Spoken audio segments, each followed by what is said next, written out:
Alright, this is a tutorial for the hop-on piston bolt launcher, or a piston bolt loader, piston bolt player loader. I don't really have a good name for it, but the idea is you right-click the minecart, the piston bolt goes. So you can just do this, and then you get sent off, and then if you notice back there, a new minecart is dispensed. So there are multiple ways in which you can, of course, start a piston bolt. Not all of them are equal, and all of them have pros and cons. So for this design here, I'll give you the pros and I'll give you the cons, and then it'll be up to you to decide if this design is useful to you. So for the pros, you just right click and you start moving. You know, there's a lot of designs that have a button. It's really just a quality of life thing. It's not a big deal, right? You can press the button, but if you are lazy like me, you don't want to bother doing that.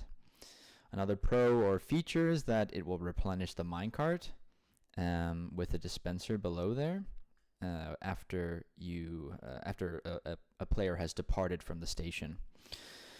Another pro is that this design is pretty compact, I would say.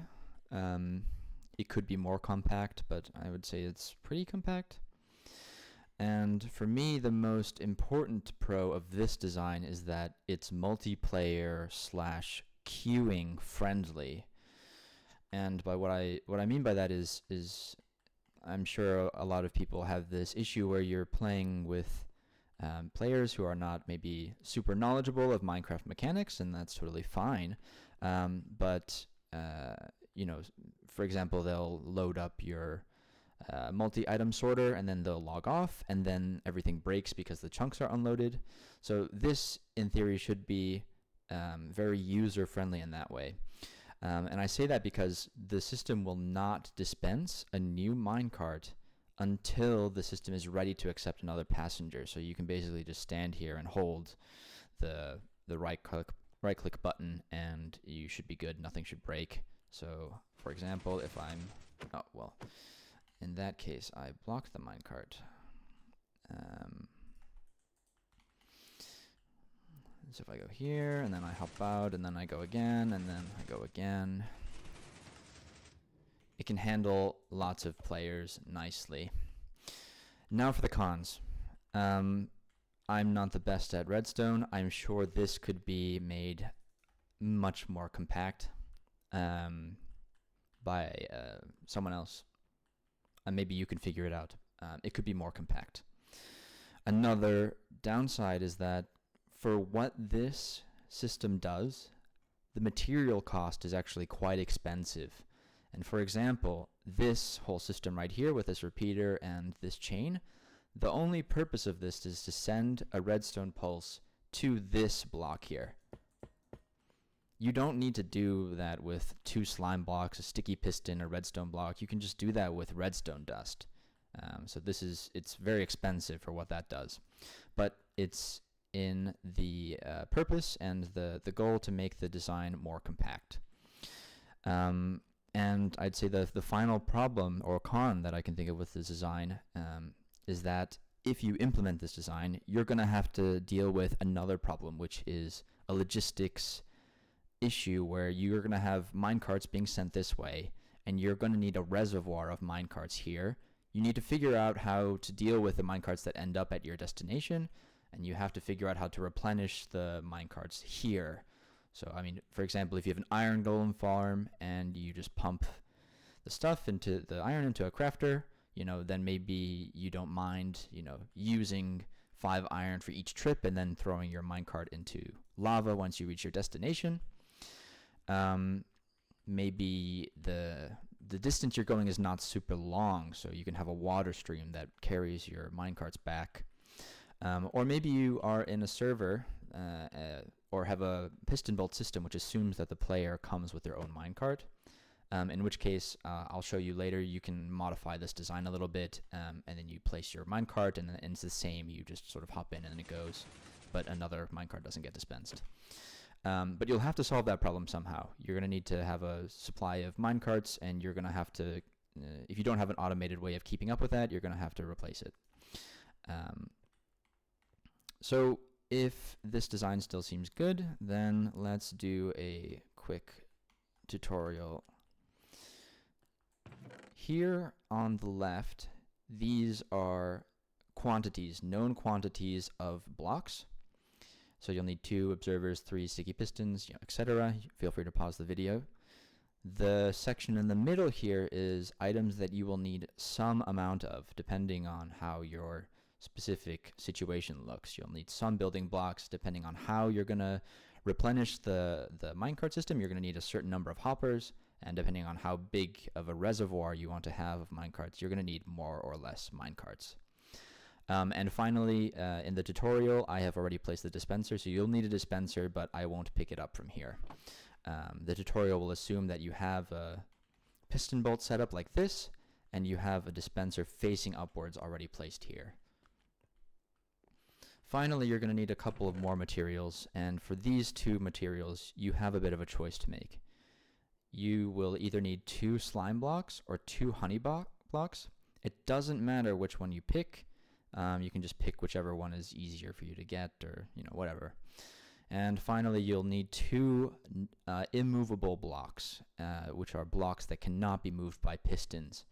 So here on Java Edition, you can use furnaces. Those are very easy to get, but I understand in Bedrock that furnaces can be pushed by pistons, but I don't even know if this design works in Bedrock, so tangent there.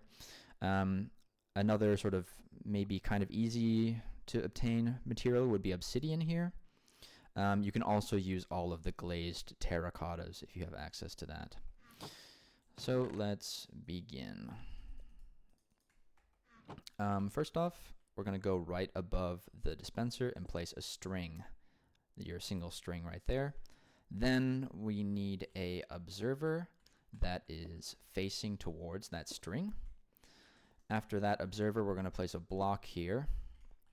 And then after that block, we'll have a sticky piston facing down, sort of 1 block below that.